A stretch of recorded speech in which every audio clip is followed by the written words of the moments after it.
Hello student, मैं engineer SK grey और आज हम लोग पढ़ेंगे क्लास 11 की पहली चैप्टर मात्रक एवं मापन का लेक्चर नंबर 7।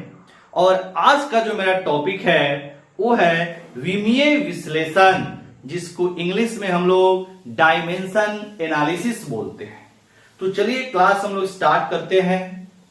सबसे पहले एक बार हम लोग फिर से मूल राशि के बारे में थोड़ा सा एक्सप्लेन कर ले। यहां पर हमने आपको ऐसे लेक्चर नंबर 1 में मूल राशि के बारे में बताया था कि मूल राशि की जो संख्या होती है वो होती है 7। और कौन कौन से हैं? तो लंबाई, द्रव्यमान, समय, विद्युत धारा, ताप, ज्योति तीव्रता एवं पदार्थ की मात्रा। क्लियर? अब देखिएगा, इन सभी मूल राशि को एक संकेत के रूप में हम लोग यहां पर इन सभी मूल राशि को एक संकेत के रूप में व्यक्त करते हैं। जैसे हमने बोला लेंथ, तो लेंथ के लिए हम लोग एल यूज करेंगे। यहां हमने बोला लेंथ मतलब लंबाई, लंबाई के लिए हम लोग एल यूज करेंगे। मास, द्रव्यमान, द्रव्यमान के लिए हम लोग एम यूज करेंगे। उसके बाद समय, टाइम, टाइम के लिए हम लोग टी यूज करेंगे। उसी तरह तापमान मतलब टेम्परेचर, टेम्परेचर के लिए यहां पर दो हम लोग सिंबल यूज करते हैं, एक थीटा से भी और दूसरा कैपिटल के भी हम लोग यहां पर यूज करेंगे। उसके बाद है इलेक्ट्रिक करंट, विद्युत धारा, विद्युत धारा के लिए आई से भी हम लोग विद्युत धारा को व्यक्त करते हैं और ए से भी हम लोग विद्युत धारा को व्यक्त करते हैं। क्लियर? उसी तरह ज्योति तीव्रता को सीडी से व्यक्त करते हैं, जिसको कैंडिला बोलते हैं, और पदार्थ की मात्रा को एमओएल से व्यक्त किया जाता है। क्लियर?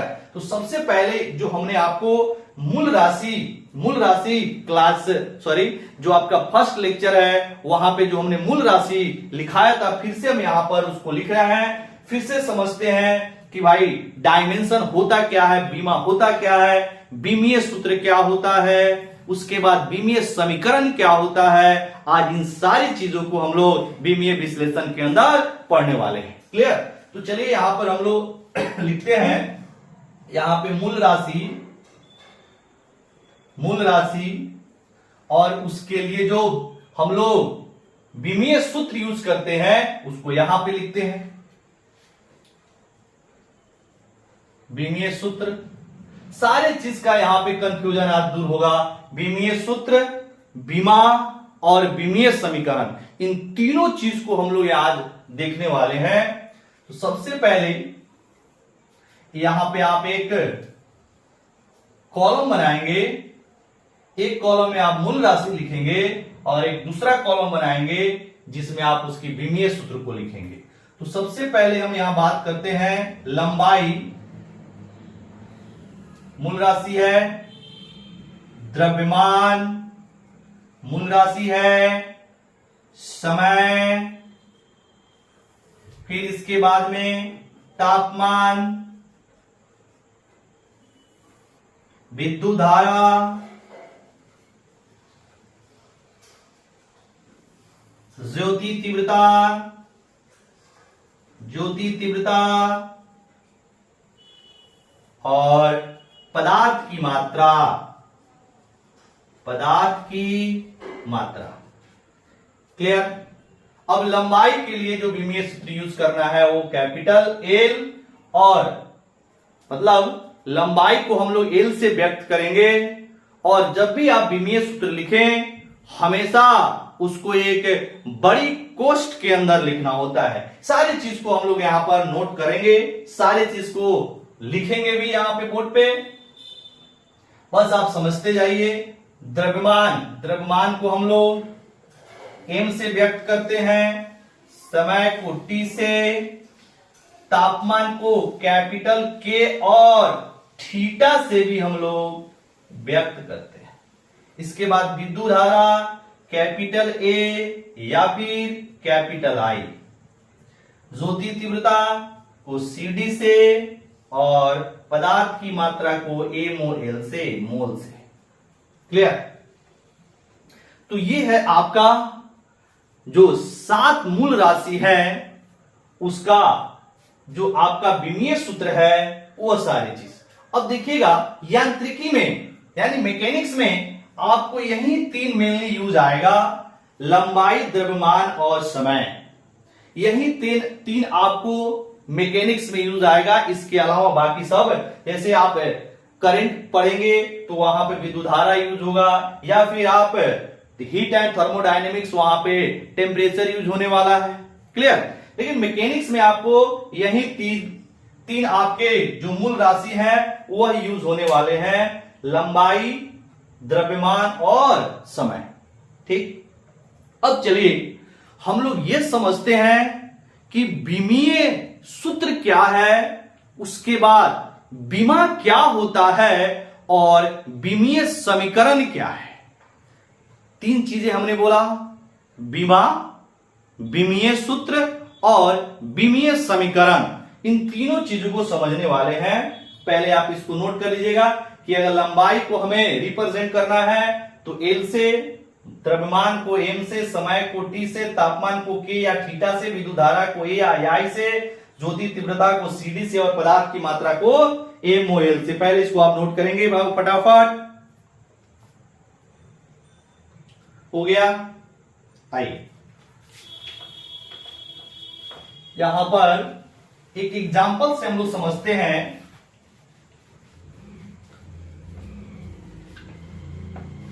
विमीय सूत्र, विमा और विमीय समीकरण।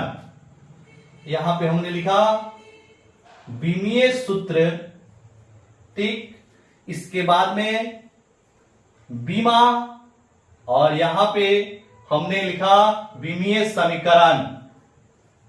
विमीय समीकरण, इन तीनों चीज को समझते हैं। सबसे पहले एक एग्जांपल हम यहां पे ले रहे हैं, बल, फोर्स की बात करते हैं। तो जो बल होता है वो हम लोग पढ़े हैं, द्रव्यमान गुना बल बराबर द्रव्यमान गुना त्वरण। और इसके लिए जो आपने मात्रक लिखा था केजी मीटर बटा सेकेंड स्क्वायर। अब केजी किसका मात्रक है? तो द्रव्यमान का मात्रक है। तो द्रव्यमान के लिए हम लोग कौन सा डायमेंशन यूज करते हैं? मतलब डायमेंशन यहां पर बोला जाए कि द्रव्यमान को किससे व्यक्त करते हैं? तो m से। ठीक, m किसका मात्रक है? तो लंबाई का। m बोले तो मीटर, किसका मात्रक है? लंबाई का। तो लंबाई को किससे व्यक्त करना है? L से। और जो s है वह आपका समय का मात्रक होता है। तो समय को किससे व्यक्त करते हैं? T से। इसका करना है स्क्वायर, ऐसे। अब जब सॉल्व करेंगे तो mLT की पावर -2। अब हम लोग समझते हैं कि इसमें विमीय सूत्र कौन है, विमा क्या है और विमीय समीकरण क्या है।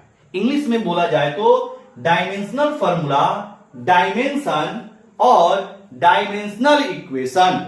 ठीक है, अब देखिए, अगर विमीय सूत्र की बोला, अगर ऐसे कोई बोलता है कि बल का विमीय सूत्र क्या है, तो आप पूरा ये लिखेंगे mLT-2। बल का विमीय सूत्र हो गया mLT-2। क्लियर? अब विमा क्या है? तो देखिएगा, जो पावर होते हैं, मतलब बल को व्यक्त करने के लिए जो द्रव्यमान, लंबाई और समय के जो पावर है, जो घात है, उसको बोलते हैं हम लोग विमा। तो यहां पर जो द्रव्यमान का विमा है, जो द्रव्यमान का पावर है वही विमा कहलाएगा। तो द्रव्यमान का पावर कितना है? 1 है, तो 1 हो गया। लंबाई L का पावर कितना है? 1 है, तो ये 1 हो गया। और समय का पावर कितना है?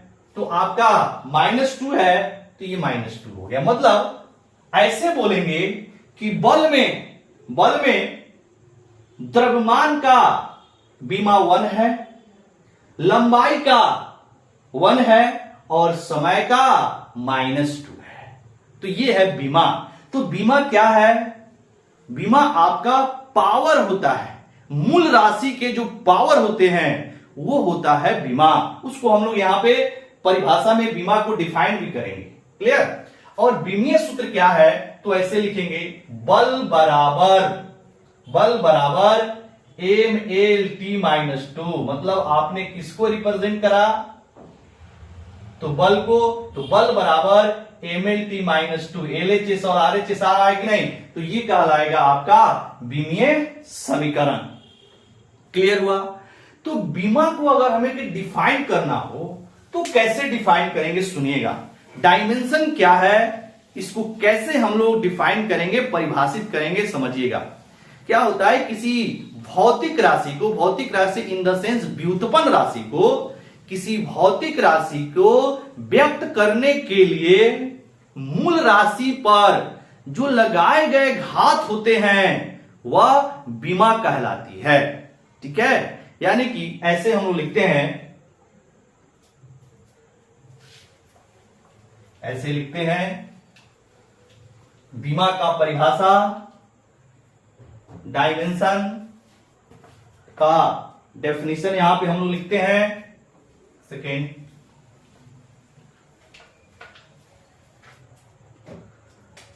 यहां पे बीमा और इंग्लिश में लिखते हैं डायमेंशन क्या है? ऐसे किसी भौतिक राशि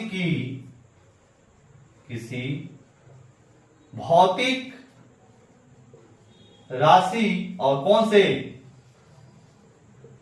व्युत्पन्न राशि, किसी भौतिक राशि की बीमाएं वो घात है जो उस भौतिक राशि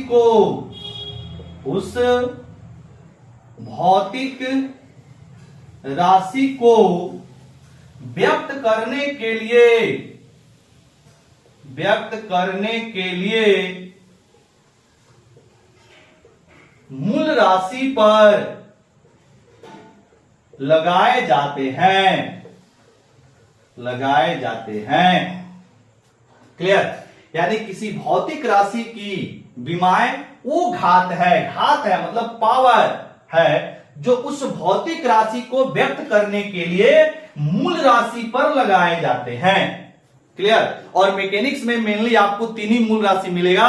कौन कौन सा? लंबाई, द्रव्यमान और समय। ठीक है? बाकी सब आपको आगे मिलेगा। तो यहां पे जब भी आप किसी भी भौतिक राशि की बीमा लिखें उसको हमेशा स्टैंडर्ड फॉर्म में लिखिएगा, एम, एल और टी के फॉर्म में। क्लियर? चलिए यहां पर एक और स्टार पॉइंट हम लोग यहां पे लिखेंगे कि किसी भी भौतिक राशि की जो आप बीमीय सूत्र लिखते हैं उसको हमेशा बड़ी कोष्ठ में लिखा जाता है। यहां पे लिखेंगे भौतिक राशि की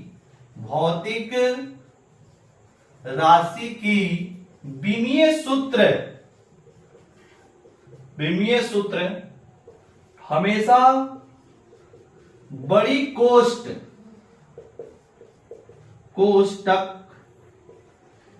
यानी कि स्क्वायर ब्रैकेट जिसको इंग्लिश में बोलते हैं, स्क्वायर ब्रैकेट में लिखा जाता है। इसे भी समझना है आपको। बड़ी कोष्ठक या स्क्वायर ब्रैकेट में लिखा जाता है। ठीक है? अब आइए, जैसे मान लीजिए हमने आपको क्या बता रहे थे कि किसी भी भौतिक राशि की जब भी आप बीमीय सूत्र लिखें यानी उस भौतिक राशि को जब आप व्यक्त करेंगे तो कौन कौन से आपको फंडामेंटल क्वांटिटी यूज करने हैं, मूल राशि यूज करने हैं। तो एल आपका एम होना चाहिए और टी होना चाहिए। बेसिकली यही आपका 3 यूज होता है। तो जैसे मान लीजिए आप लंबाई का लिख रहे हैं, एग्जांपल, लंबाई नहीं, लंबाई का तो एल है ही। अगर आप लिखना चाहते हैं, मान लीजिए आपका चाल का चाल, तो चाल बराबर होता है दूरी बटा समय। दूरी एक तरह की लंबाई है, तो एल हो जाएगा, और समय के लिए टी हो जाएगा, तो एल टी माइनस वन हो गया। अब इसको आप एल टी माइनस वन 100% सही है, लेकिन इसको स्टैंडर्ड फॉर्म में लिखिएगा। स्टैंडर्ड फॉर्म क्या, तो M L T minus one, तो जो टर्म मिसिंग रहता है उसका पावर जीरो लगा देंगे। जीरो लगा देंगे तो ये एम की पावर जीरो वन हो जाएगा। किसी भी नंबर की पावर जीरो जब लगाएंगे तो वन हो जाएगा, तो वन गुना एल गुना टी की पावर माइनस वन, वन से मल्टीप्लाई भी करेंगे तो कोई फर्क पड़ने वाला बात है नहीं, तो एम की पावर जीरो लगा देंगे। तो ये स्टैंडर्ड फॉर्म हो गया। हमेशा एम एल टी के फॉर्म में लिखिएगा। मैकेनिक्स के जितने भी आपके फिजिकल क्वांटिटी है उसको हमेशा एम एल टी के फॉर्म में लिखेंगे। क्लियर। अब कोई बोले कि चाल की जो बीमा है वह बताइए क्या है, तो इसमें बीमा की बात करेंगे तो जीरो वन माइनस वन हो जाएगा, क्योंकि मास की पावर, द्रव्यमान की पावर जीरो है, लंबाई की पावर वन है और समय की पावर माइनस वन है, तो इसकी बीमा कितनी हो जाएगी, जीरो वन माइनस वन। ठीक है, पावर होता है, इसको नोट कीजिएगा। अब इसके बाद में हम लोग जो महत्वपूर्ण आपका जो व्युत्पन्न राशि है, उन सारे व्युत्पन्न राशि के हम लोग डायमेंशनल फॉर्मूला लिखने वाले हैं। ठीक है, जितने भी महत्वपूर्ण है तो बहुत सारा, लेकिन हम लोग कोशिश करेंगे 20-25 जो भी इंपॉर्टेंट आपके जो फंडामेंटल के अलावा जो ड्राइव यूनिट है, ड्राइव यूनिट बोल रहे हैं, जो ड्राइव क्वांटिटी है उनके हम लोग मात्रक को, डायमेंशनल फॉर्मूला को लिखने वाले हैं। तो पहले इसको नोट कीजिएगा। हो गया, चलिए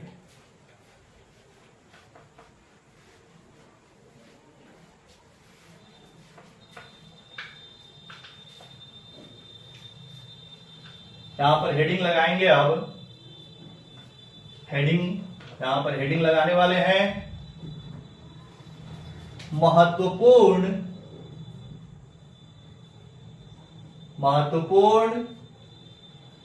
व्युत्पन्न राशियों का विमीय सूत्र। अब कैसे हम लोग निकालेंगे, सबसे पहले एक नंबर से स्टार्ट करते हैं कि नंबर 1, लंबाई चौड़ाई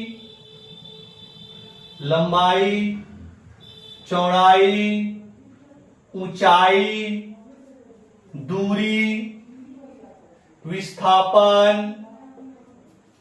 त्रिज्या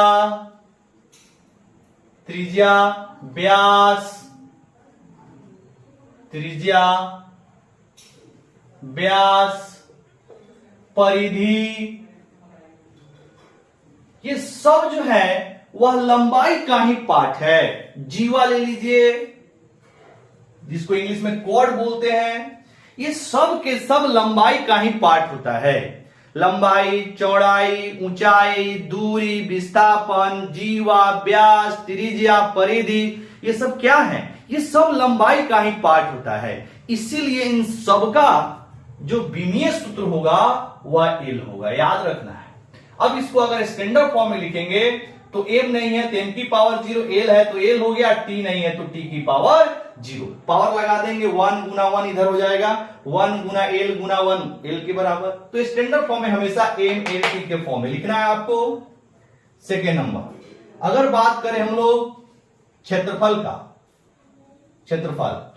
तो क्षेत्रफल एक्चुअल क्या होता है, लंबाई गुना चौड़ाई, तो लंबाई का एल, चौड़ाई का भी एल, तो एल गुना एल कितना हो जाएगा बाबू, एल स्क्वायर। स्टैंडर्ड फॉर्म लिखे इसका, M zero L square T की पावर जीरो।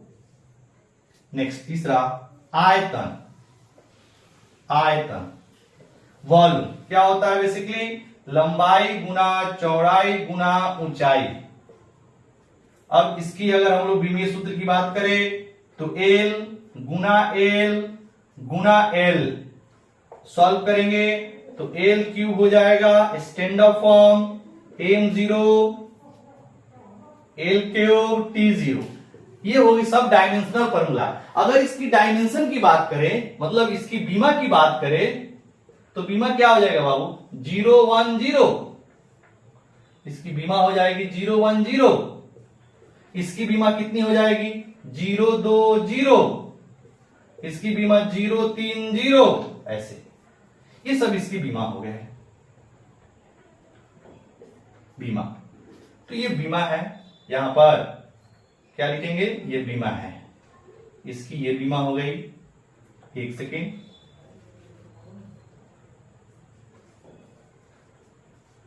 जीरो 30 ऐसे। तो बीमा पावर होता है कि नहीं? चलिए नेक्स्ट। इसी तरह अगर हम लोग को बोलता है कि चलिए घनत्व का बताइए, घनत्व, तो घनत्व बराबर क्या होता है? द्रव्यमान बटा आयतन। तो द्रव्यमान का हो गया बाबू m, और आयतन का अभी आपने निकाला l की पावर 3। सॉल्व करेंगे m, ये l ऊपर जाएगा, नीचे +3 है, ऊपर गया तो -3। स्टैंडर्ड फॉर्म लिखेंगे, m है l की पावर -3 t की पावर 0। इसकी बीमा अगर लिखना होगा तो क्या लिखिएगा बाबू? तो इसकी बीमा हो जाएगी 1 - 3, 0। ठीक है, चलिए अब इसको नोट कीजिएगा। नोट कीजिए, यहां पे क्षेत्रफल के लिए लंबाई गुना चौड़ाई, लंबाई का भी l और चौड़ाई का भी l। उसी तरह आयतन के लंबाई गुना चौड़ाई गुना ऊंचाई, सबका l हो जाएगा, है कि नहीं? नोट कीजिए, हो गया। चलिए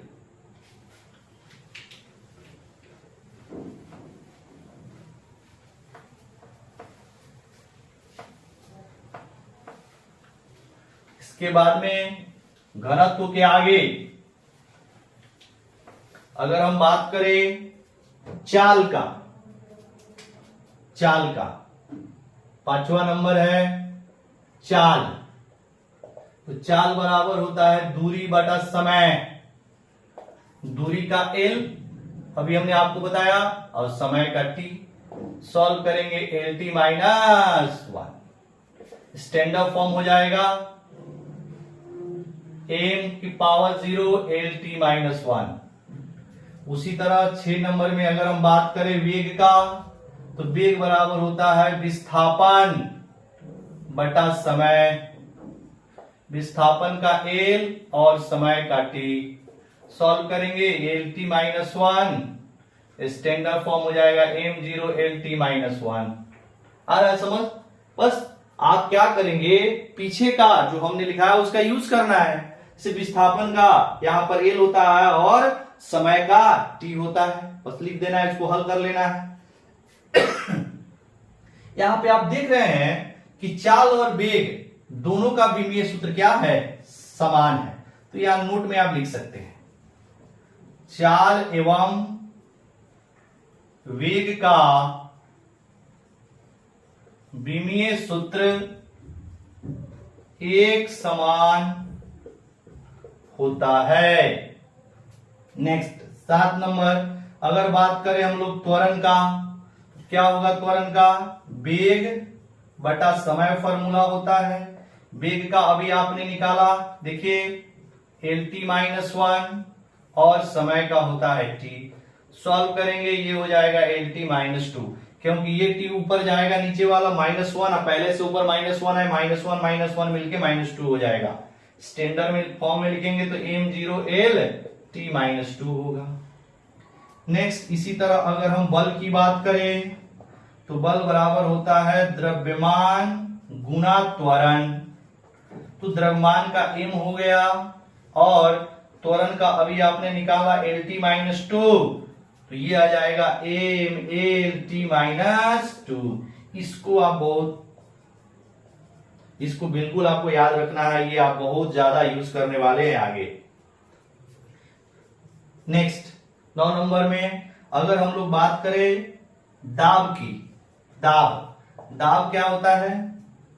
लंबवत बल, थ्रस्ट अपॉन एरिया। लंबवत बल बटा क्षेत्रफल, लंबवत बल बटा क्षेत्रफल। अब लंबवत बल, बल चाहे कोई सा भी बल हो, लंबवत हो या समानांतर हो, बल का जो विमीय सूत्र होता है वो mlt माइनस 2 ही होता है और क्षेत्रफल का एल स्क्वायर होता है। ये एल स्क्वायर ऊपर जाएगा तो एल की पावर कितना हो जाएगा -2 और यहाँ पहले से +1 है, ये आ जाएगा एम एल की पावर -1 टी की पावर -2। चलिए बाबू इसको नोट कीजिएगा, नोट कीजिए फटाफट। सिंपल है, आप आगे क्या करना है, जब भी आपको आगे का किसी भी फिजिकल क्वांटिटी का विमीय सूत्र निकालना है, पीछे वाला का यूज कर लेंगे। जैसे यहाँ पे हमने त्वरण का निकाला तो वेग का यूज कर लिया, बल का निकाला तो त्वरण का यूज कर लिया, दाब का निकाला तो बल का यूज कर लिया, है कि नहीं। तो आपको पीछे वाला याद रहना चाहिए, तभी आप आगे का निकाल पाओगे। और दूसरी बात, जिस फिजिकल क्वांटिटी, जिस भौतिक राशि का आप विमीय सूत्र निकाल रहे हैं, उसके फॉर्मूले आपको याद होने चाहिए।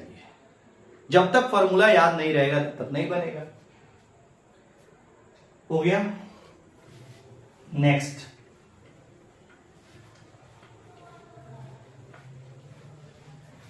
पॉज करके नोट कर लीजिएगा।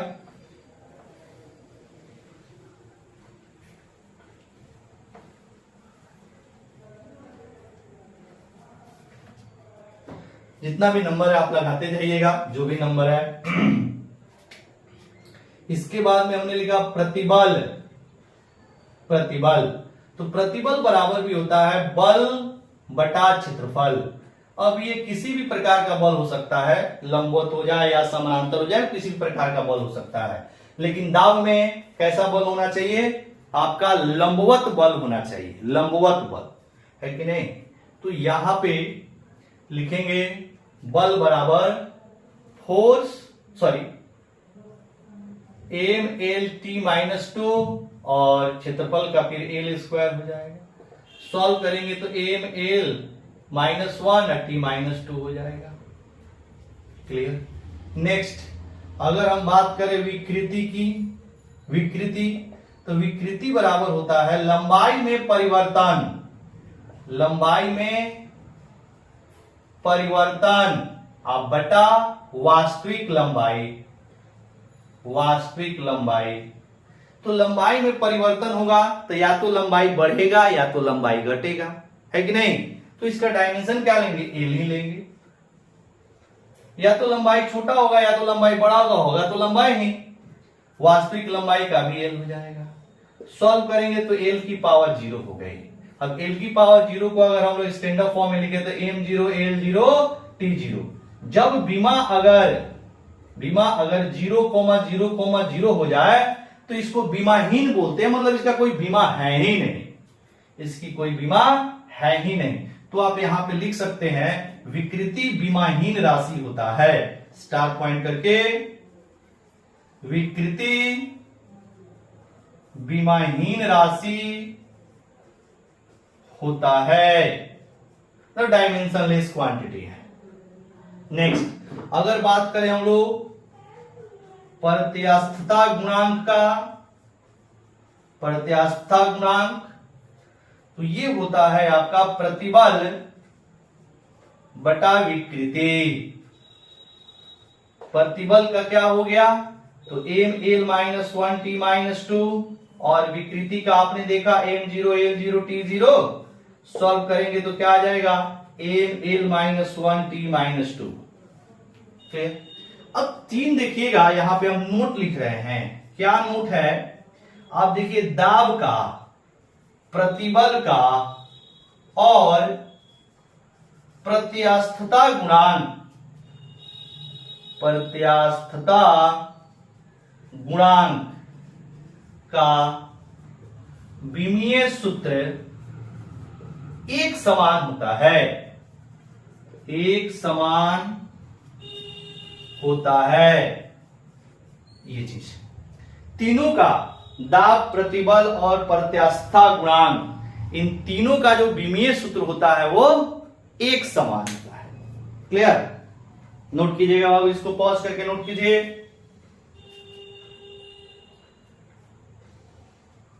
हो गया। चलिए नेक्स्ट,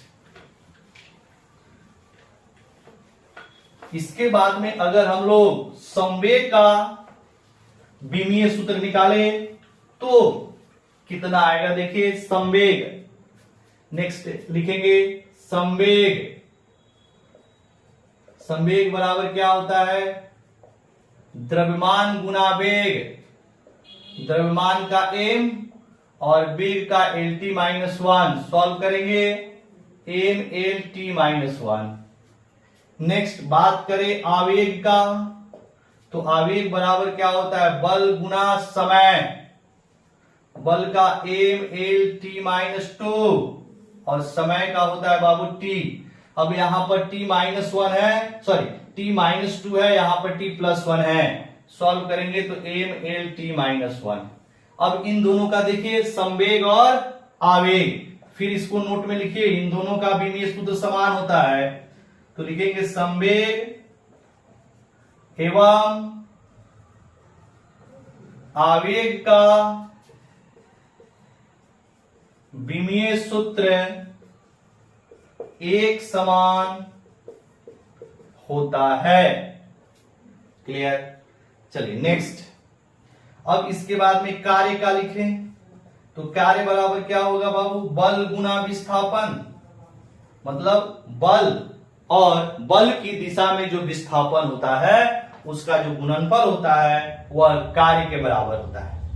तो ये आपका mLT माइनस टू हो गया बल का, विस्थापन का L सॉल्व करेंगे तो mLT mL स्क्वायर हो जाएगा, क्योंकि L और L मिलके L स्क्वायर हो जाएगा, तो mL square T minus two हो गया। नेक्स्ट अगर हम लोग बात करें गतिज ऊर्जा का, गतिज ऊर्जा, तो गतिज ऊर्जा क्या होता है, 1/2 गुना m गुना v स्क्वायर, m यहां पर होता है बाबू द्रव्यमान और v होता है आपका वेग, तो 1/2 गुना 1/2 गुना m गुना v स्क्वायर। अब देखिएगा जो संख्याएं होती है, ध्यान सुनिए, जो भी संख्याएं होती है उनका कोई विमान नहीं होता है, जो संख्याएं होती है उनका कोई विमान नहीं होता है। इसका मतलब है कि 1/2 का कोई विमान नहीं होगा, इसको छोड़ देंगे। अब m आ गया, m क्या है, द्रव्यमान, द्रव्यमान का m होता है, और वेग का अभी आपने देखा LT माइनस वन, लेकिन करना इसका स्क्वायर है तो यहां स्क्वायर लिख देंगे, सॉल्व करेंगे mL square T minus two आया। अब यहां पे जरा देखिएगा कार्य एवं गतिज ऊर्जा, कार्य एवं गतिज ऊर्जा, गतिज ऊर्जा ही नहीं सभी प्रकार की ऊर्जाएं का जो विमा होता है वह कार्य के विमा के बराबर होता है। तो इसको भी हम लोग नोट में लिखने वाले हैं। पहले एक और हम फिजिकल क्वांटिटी लिखेंगे, एक और भौतिक राशि की विमा लिखेंगे, उसके बाद नोट लिखने वाले हैं। क्लियर? पहले इसको आप नोट डाउन कीजिए, पॉज कीजिए, नोट कीजिए। सिंपल है, फॉर्मूले याद होने चाहिए, आप आसानी से निकाल सकते हैं, एकदम सिंपल है। हो गया। नेक्स्ट अगर हम बात करें बल आघूर्ण की, बल आघूर्ण जिसको इंग्लिश में टॉर्क बोलते हैं, टॉर्क, तो बल आघूर्ण का अगर हम लोग विमीय सूत्र निकालें, बल आघूर्ण बराबर होता है बल गुना लंबवत दूरी, परपेंडिकुलर डिस्टेंस। तो बल का हो जाएगा mLT माइनस टू और दूरी का होता है n, सॉल्व करेंगे mL square T minus two. अब जरा देखिएगा यहां पर हम नोट में क्या लिख रहे हैं, कार्य, कार्य बल आघूर्ण एवं सभी ऊर्जाओं का, सभी ऊर्जाओं का विमीय सूत्र एक समान होता है। और नेक्स्ट ये नोट नंबर 1, और दूसरा नोट क्या है कि संख्याओं का कोई विमा नहीं होता है।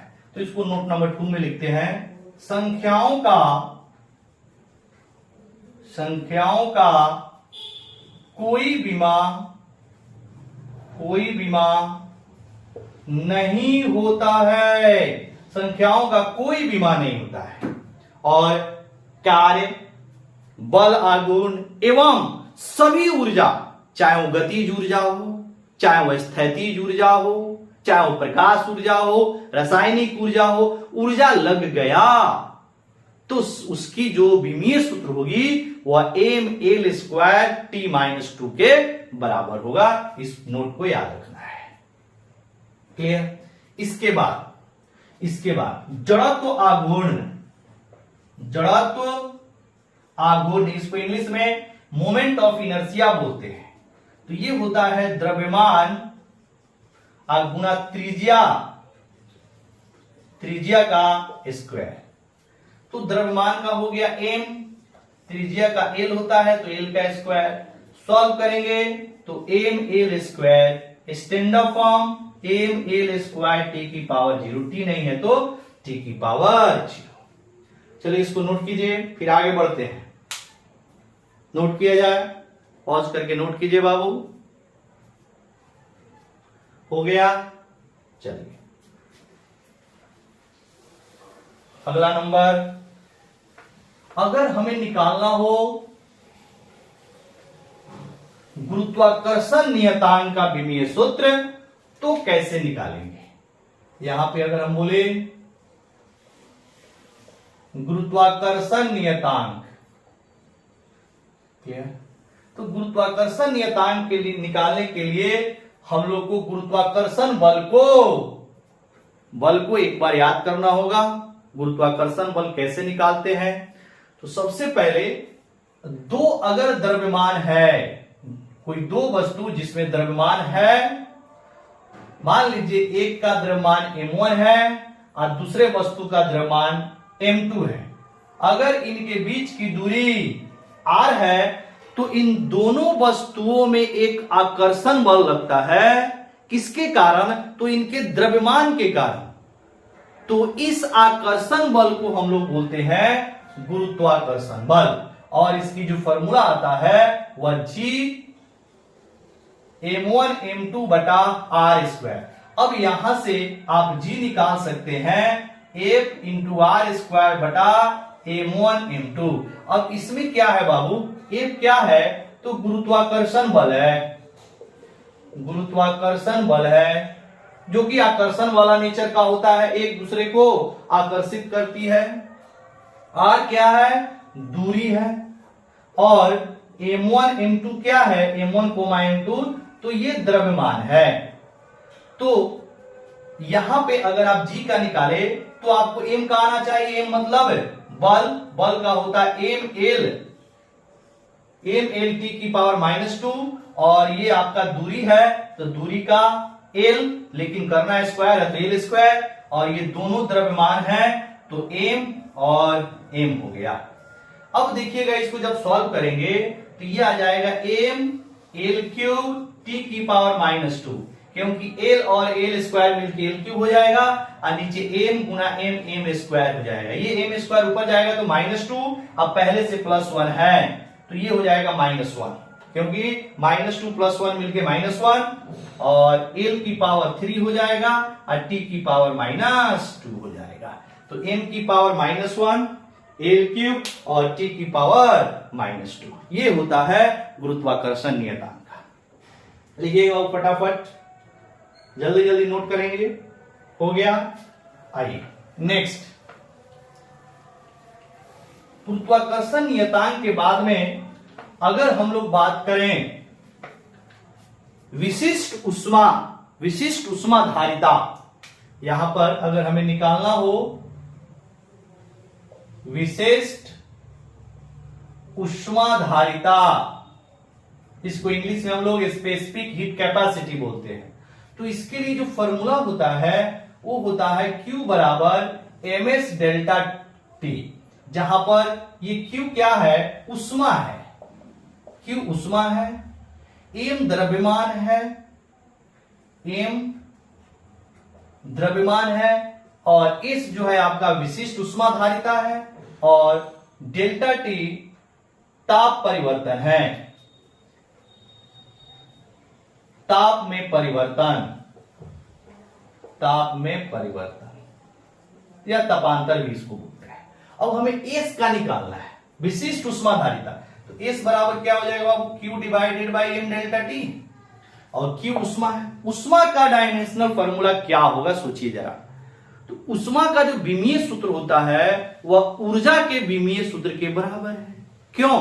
क्योंकि उष्मा एक ऊर्जा का रूप होता है, उष्मा एक ऊर्जा का रूप होता है। तो आपका क्या हो जाएगा, उष्मा का वही विमीय सूत्र होगा जो ऊर्जा का होगा, और ऊर्जा का होता है mL²T-2, मास का द्रव्यमान का m हो गया, और ताप में परिवर्तन, ताप में परिवर्तन फिर वही, या तो ताप बढ़ रहा होगा या तो घट रहा होगा, रहेगा तो ताप ही। तो आपका के लिखिए, या फिर अभी हमने आपको बताया कि के से भी लिख सकते हैं और थीटा से भी लिख सकते हैं, क्योंकि ताप क्या होता है, मूल राशि होता है। तो आप यहां पर थीटा या फिर के इस्तेमाल कर सकते हैं। सॉल्व करेंगे, ये m ऊपर जाएगा, यहां पे +1 -1 मिलकर m की पावर 0 हो गया, L² T की पावर -2 थीटा की पावर -1।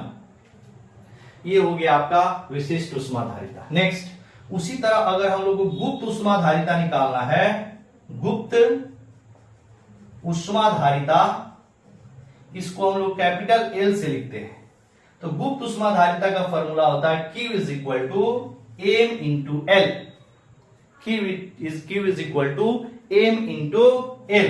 अब फिर से यहां से Q क्या है, उष्मा है, और L जो है आपका गुप्त उष्माधारिता है, और m क्या है बाबू, तो m आपका द्रव्यमान है, द्रव्यमान है। तो यहां से अगर आप L निकाले तो L बराबर क्या हो जाएगा, Q डिवाइडेड बाई m। तो mL²T-2 हो गया Q का, क्योंकि उष्मा ऊर्जा का रूप होता है, और m का हो जाएगा द्रव्यमान का m। ये m ऊपर गया, m0 L की पावर 2 T की पावर -2, T की पावर -2। चलिए इसको नोट कीजिएगा बाबू, नोट कीजिए। हो गया, आइए